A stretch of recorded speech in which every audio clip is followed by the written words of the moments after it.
cash, financial assets, but we know that's not the only value on which our economies depend.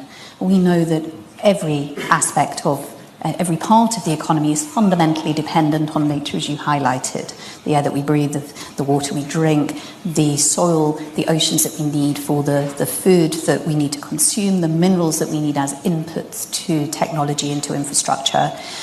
And without these forms of value, these forms of natural capital, we won't have economies. They are the fundamental building blocks of our economies. But the ways, as you said, the ways in which we have grown our economies, our models of economic development, have been incredibly successful for global prosperity. But the unintended consequences of current models of growth are simply not sustainable on a finite planet.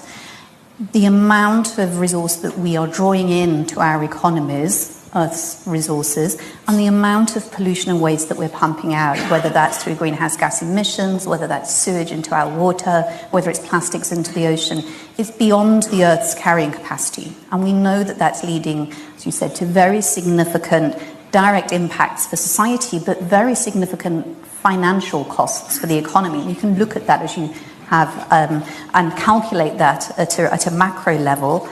But the way that that's showing up as we're breaching these boundaries and breaching these limits and undermining nature is showing up in very practical ways that are showing up for financial risk for institutions.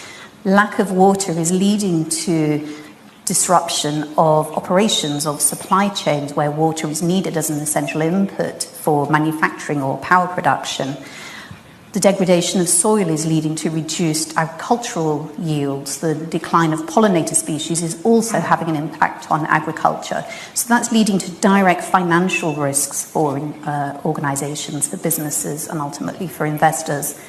And as you said, ultimately the reason for this is at the moment the way that decisions are made on an everyday level within businesses and financial institutions is because we're looking only at financial data, financial metrics that are not factoring in nature.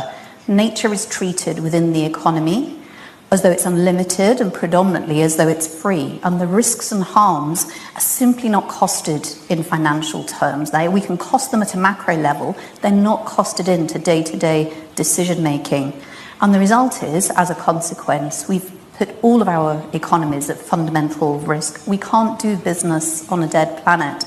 If we're going to protect natural systems, one of the solutions is to bring nature onto the balance sheet, to bring nature into the ways that decisions are made within business,